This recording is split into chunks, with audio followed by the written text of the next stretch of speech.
This video provides an overview of the JDistil.com codes module. For detailed information on the JDistil framework and other supporting demos, please refer to the JDistil.com website. So we're going to start by taking a look at what the codes module provides for applications built using the JDistil Eclipse plugin. I'm going to log in to the JDistil demo application. And so what we get is we get a maintenance facility for codes information. So we have the ability, as application fragments are defined using the plugin, when there's a lookup attribute that's defined, we can specify a category name for that lookup and specify whether or not that particular application fragment is going to use multiple values or single values from that category. So if we look here for our demo purposes, we have customer type and we have product type. So we can filter, we can page, we can sort, we can add, edit, delete. Right. So the module includes underlying database tables to support maintenance of categories and codes. It also provides the UI supporting the maintenance of that information. And then it also provides UI components that leverage that information. So if we look at products, the product type, we can see that here we're displaying product type in the table for each product. We can also see that we have a single select UI component of that product type. And then if we look at customers, we have multiple values per customer and the ability to manage those. So the codes module is providing these UI components for editing and also for display. So we'll start by going back and looking at the demo application. So here we can see here are all the source. Here's all the Java classes. Here is the SQL for the codes module. So we get core SQL for the framework, some codes specific SQL, and then we get two libraries here and two JSP pages. This is the view and this is the edit. Right. So underlying SQL, these pages, and then these libraries support the maintenance facility. This particular library also provides the UI components that are used by the custom application. So if we go back and we take a look at products first. Products.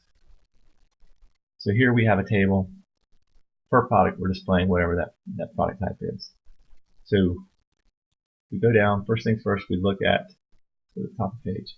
We are including a reference to the codes tagline. Right? And then down below,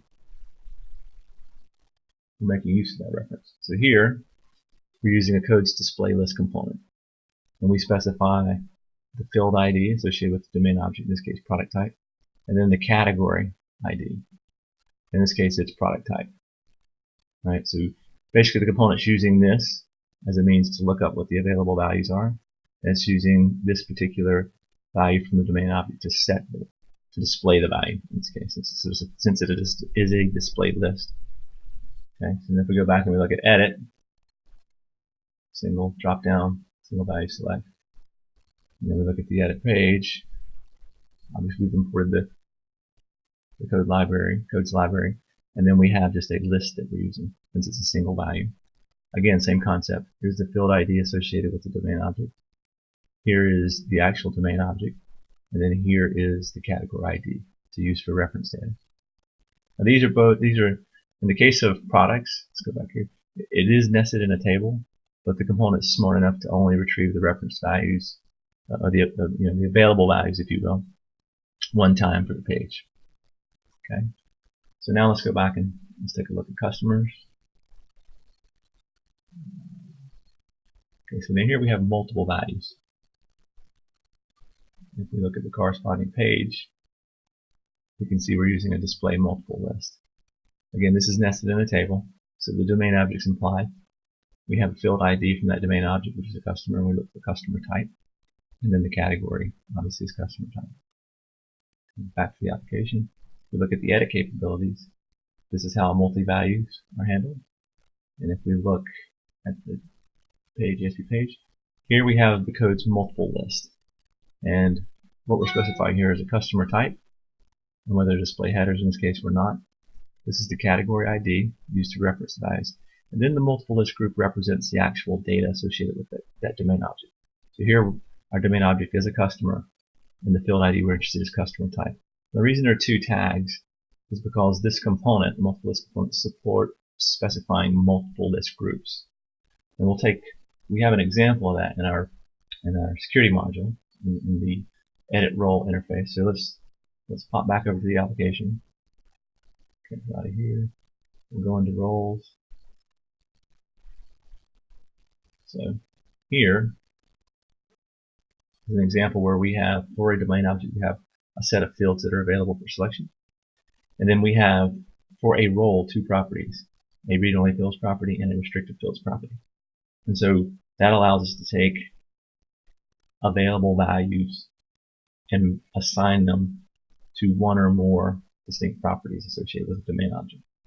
So now if we go back and look at the actual role page, we'll see setup's very similar in the sense that we have, here we're specifying, we have to reference the values, right? But it's not leveraging the codes component. This is actually a core multiple list component. But multiple list group, we have the role domain object in both cases. But then the field ID is for read-only fields and restricted fields. So that's how that component works. Pretty straightforward. So one of the other features, we'll go back to the application, one of the features that's provided is if we go to customers and we see these customer types, so say customer type 5. If we go and administer codes, let's filter on customer type first. Type 5. Here, so if we choose to delete customer type 5, so now that customer type is no longer available. And then we go back into customers. We see that we still have a reference to customer type 5. So the deletes are virtual deletes, and that allows us to manage the values associated with a given application category over the life of an application. So if values need to change or go away, actually be deleted, we can still have a historical reference to the old value, so that our data integrity is maintained. Now if we go in and we edit, and we remove customer 5, and we save it, we can see that it's no longer there, and actually it's no longer available for us to select, right? So deleted codes can be cleaned up over time, but they can also be maintained for reference purposes, for older data. So that's a feature that's built in inherently to the UI component. And that kind of completes the overview of the codes module. Just to recap, it's the maintenance facility, the underlying tables, and then it's the components that support leveraging those code categories, which are the display multiple list, the multiple list, and then for our single select, it's the display list and display and list components. So for detailed information, additional detailed information about the JDistil framework, please refer to the JDistil.com website.